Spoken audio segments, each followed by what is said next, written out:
Hey everyone, thanks for joining me today. We're standing in front of the all-new Armada, and I'd like to thank you for joining us. And so now that we're here kind of at the front of the vehicle, why don't we start with the engine? Can you tell us what's new there? Sure. Previous generation we had the 5.6 liter V8. We are moving to the 3.5 liter twin turbo V6.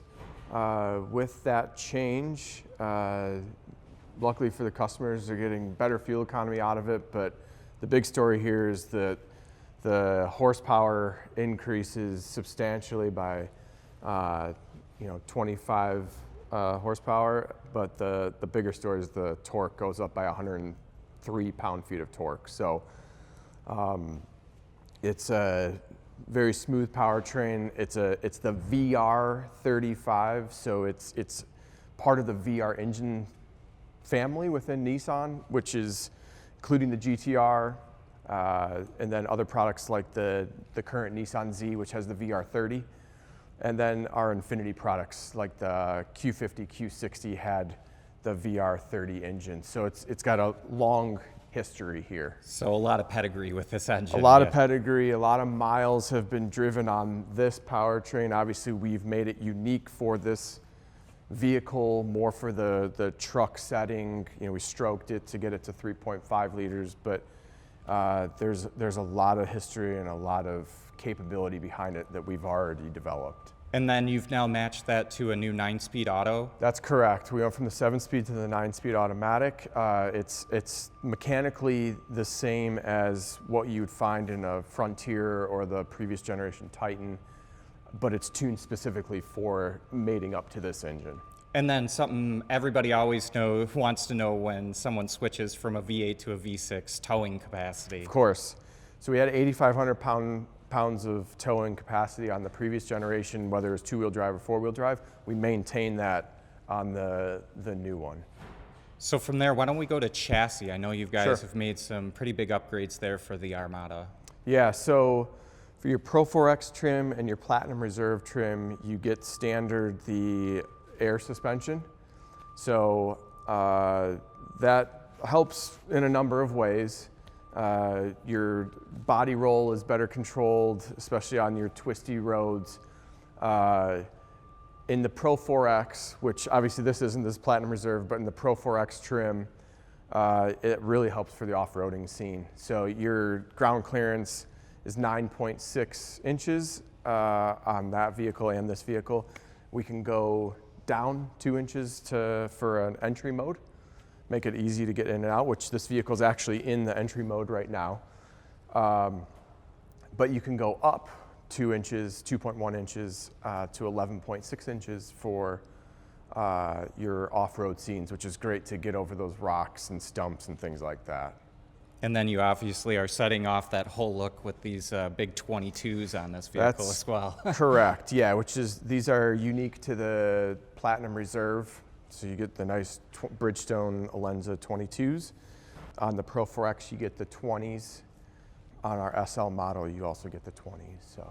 And then if we start moving to the back there, kind of setting off a little bit of a design tone, you've got this nice, almost brushed aluminum look that kicks up into the rear pillar. Yes. That now has this kind of cool floating effect to it as well. Yeah. This is, this design feature especially is kind of our heritage play on Armada Patrol, that kick-up area. And we've added this now as just a nice little point to the vehicle of this is the Armada, and we want to make sure everybody knows it. So. And then fully going around to the back end, Yep. do you mind popping up the trunk here? Yep. You've also added some space in the rear as well. We have, yeah. So this area is, we've gone from about 16 cubic feet behind the third row in the old one. Now we're at 20, so we've made a pretty substantial improvement behind the third row for storage. And then for usability purposes too, you've also got automatic fold down, I believe. Yeah, so you get one touch here to fold down the third row, so you can set it and let it go. But even kind of cooler is that for the second row now we've got just a push button to fold that down. So So lots of open space Lots for of anybody open to space. Yep. put stuff in there, right? Yes. And then again, you were mentioning the suspension, air suspension system on the higher Correct. grades can lower that down another Correct. couple inches just to make it easier to get Yep, stuff in. there's a button right inside here while the engine is running that you can get it down to the lower setting to help ease cargo.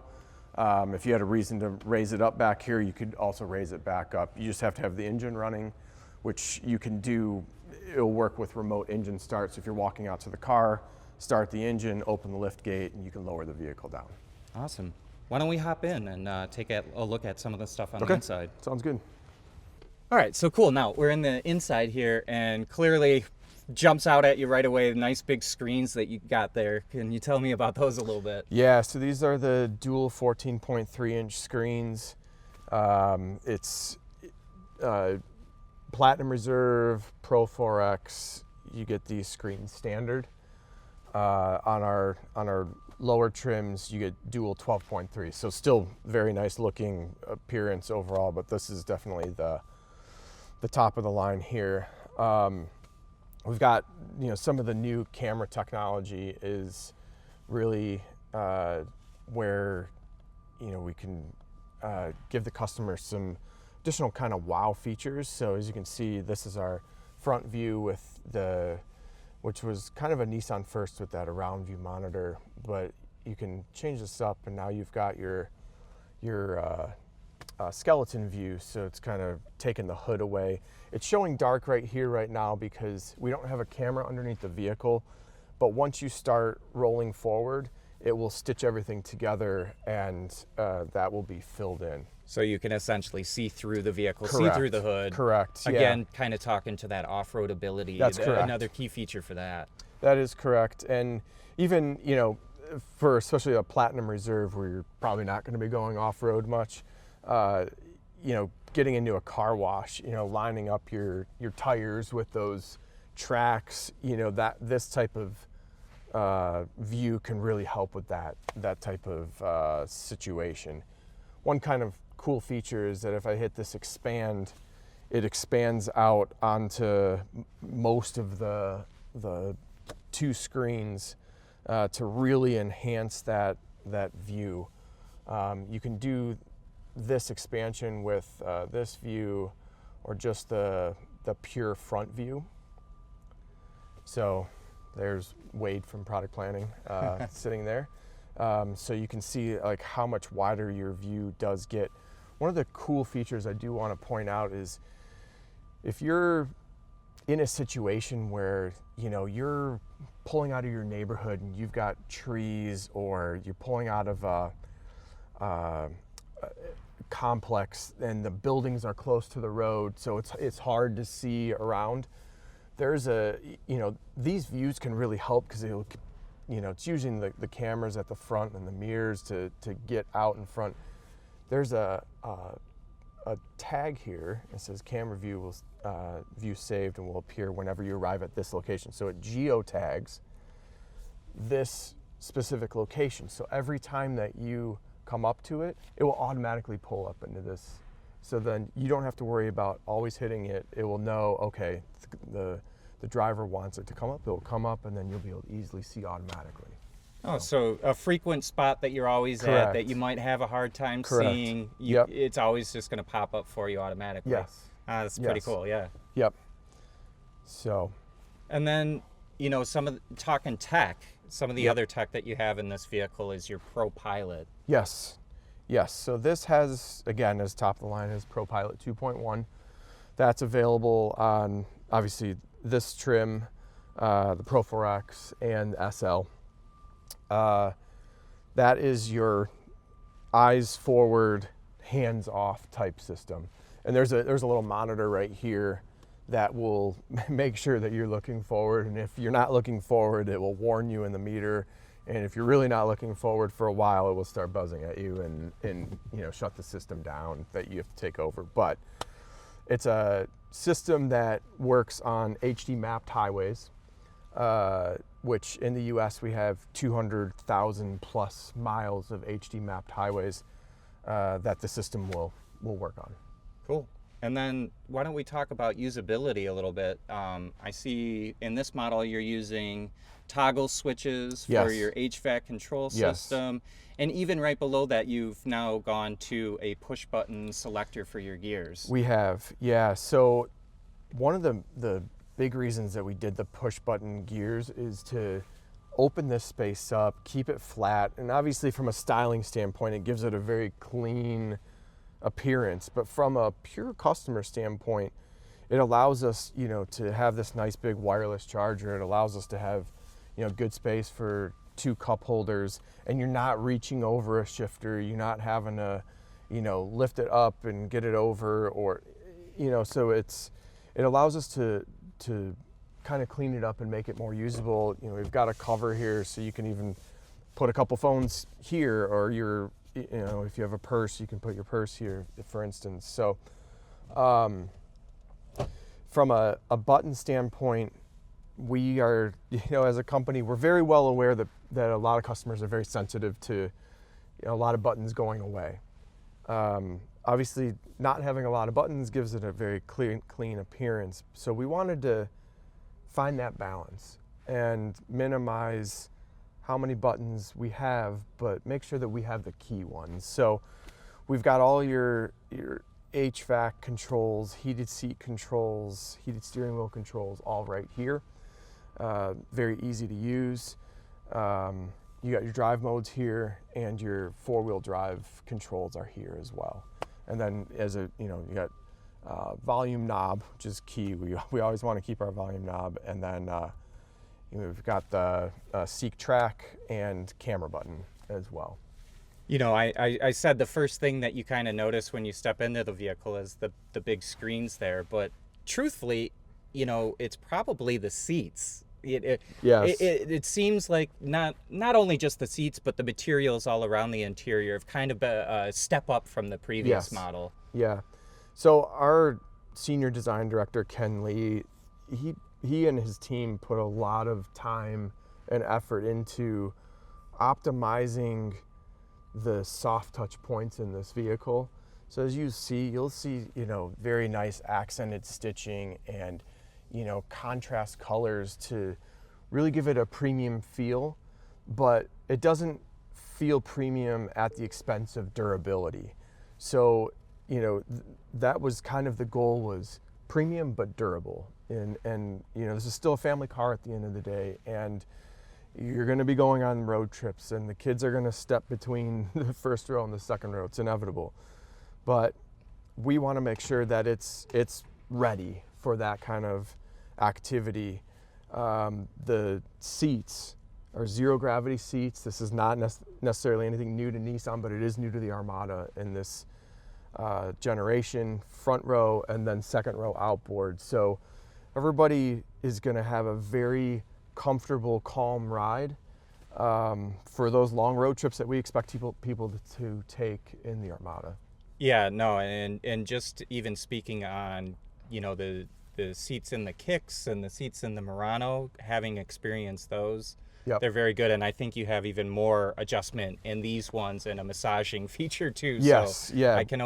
I'm looking forward to my drive here in just a moment. And Yep. one of the things I'll be looking at for sure. For sure, yeah. So 14-way adjustments up here, and then as you said, you know, we got heated, ventilated seats. So you got both of those here on the Platinum Reserve, and then we do have the massaging function with 3 different settings that you can choose from to your liking. So, was there anything you feel that I might have missed that you kind of want to highlight too? Or, well, here, if you stay there, I'll show you the function here with the second row seats, because this is a little bit of a change. So the previous generation Armada was a fold and tumble type seat to get into the third row. Worked fine, but what we wanted to focus on was to be able to leave a forward-facing car seat here in the car. So now we've got this pitch and slide, and the efforts are very light. But what this allows us to do is that forward-facing car seat, as you can see, can stay here, and then you can open up the space to still get in. So I think that's one of the big improvements that we made from the the previous model that we definitely want to highlight on this one here. Cool. Well, I think we're going to grab Wade here and we're going to talk a little bit of price and availability. Okay. So we'll do that real quick. Sounds good. Thank you.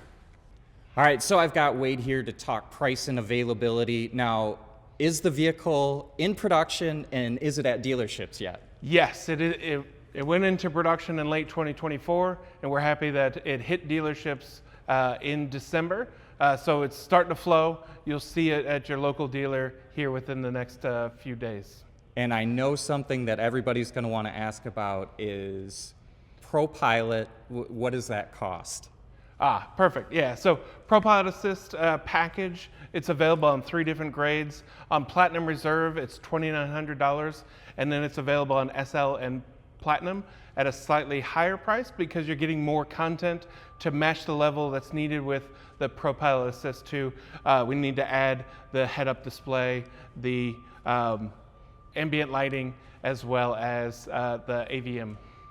So, and I did ask this before too, because I know it's important to a lot of people that $2,900 is not for 3 years or whatever. That's the price of the system for the person that purchases the vehicle.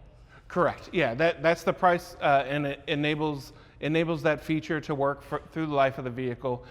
There are some things related to the subscriptions for having like updated maps. You do get a nice long trial when you buy the vehicle, but that's just something to consider going forward, is to get the full hands-off effect on some of those things. You'll need to make sure you have updated maps. All right, cool. Wade, let's finish it off here. Starting price. Starting price, we're $56K or mid-50s. And then since we have Pro 4X is the first for the Armada now, what does that start at? Pro 4X starting price, it's just over 70K, 73. And then Platinum, how does the Platinum round out the lineup? So the Platinum Reserve is at the top of our lineup, and that starts at just under 80K. Awesome. You heard it, folks, at dealers soon, if not already. Yes. Hey, I finally had a minute to drive this new Armada around for a bit. That's a pretty good vehicle. I like what they've done with the suspension on this, at least on these higher trim lines. I'm driving a, what do they call this? A Platinum Reserve. Sorry, forgot that. Platinum Reserve, and you get the air suspension system. And on these, it drives pretty good for a body-on-frame SUV. I think the big story with this is I really like the design. Really like the cues that they've done on the outside. It's lost that big old butt that it used to have. Just an overall good-looking vehicle. I think where this vehicle really shines is how it compares to the Infiniti QX80. Virtually the same vehicles in some ways. You know, the Armada and the QX80 share new powertrain, new engine, new transmission, new suspension setup. So a lot of what is in the QX80 comes in the Armada, and at a much better price, in my opinion. When I first saw the QX80, I saw the looks, I saw the interior, and I'm like, dang, they're doing some good stuff here. But then I saw the price. It's like $112,000 for the top of the line one, and it was just very shocking to me. I kind of equated it to when Kia came out with the K900 sedan, and it was a $60,000 sedan, and people were like, a $60,000 Kia, oh my gosh. Or when Jeep came out with the Grand Wagoneer, and that's like, what, $115,000, $120,000 for a top line one? And people lost their minds over that. So I had the same reaction when I saw the price for the Infiniti QX80, and I think the Armada kind of solves some of the issues that I had with that vehicle. One of the things I didn't like with the QX80 were the door handles that are flush mount but then present themselves when you get close to it. In terms of long-term reliability, that's just not something I like. And even on the brand new QX80 that I was driving, the passenger side rear door handle wasn't working all the time. So I didn't really like that aspect of usability over time. Another thing I didn't like with the QX80 is the HVAC controls, and all of that has its own like digital haptic feedback kind of thing. And when you're bouncing down the road, that's just something that's hard to operate. On this Armada, they've gone to buttons and knobs and levers, and it just, to me, that's much more easy to operate. Now, I will give them some credit, just like the new Murano that I was talking about, or if you have seen that, go check out the Murano video. It has Google built-in voice, so you can use Google control. So, hey Google, turn the temperature to 73 degrees. Sure, changing the temperature to 73 degrees. So if you're worried about bouncing down the road, you can just use the Google built-in voice. Makes it a whole lot easier. One thing I will say, I did say I really like the style of the new Armada. Both the interior materials, real nice. On this one, even the secondary materials that you kind of see, all real nice. The one thing I don't really like, though, it has that piano black gloss finish on some of the stuff. And again, just over time, it gets fingerprints really easily and everything, so not my favorite. But overall, this is a pretty good vehicle, and for a top of the line at about $80,000, 3-row, big SUV, I feel like you get a lot for it. So for me, pretty darn nice.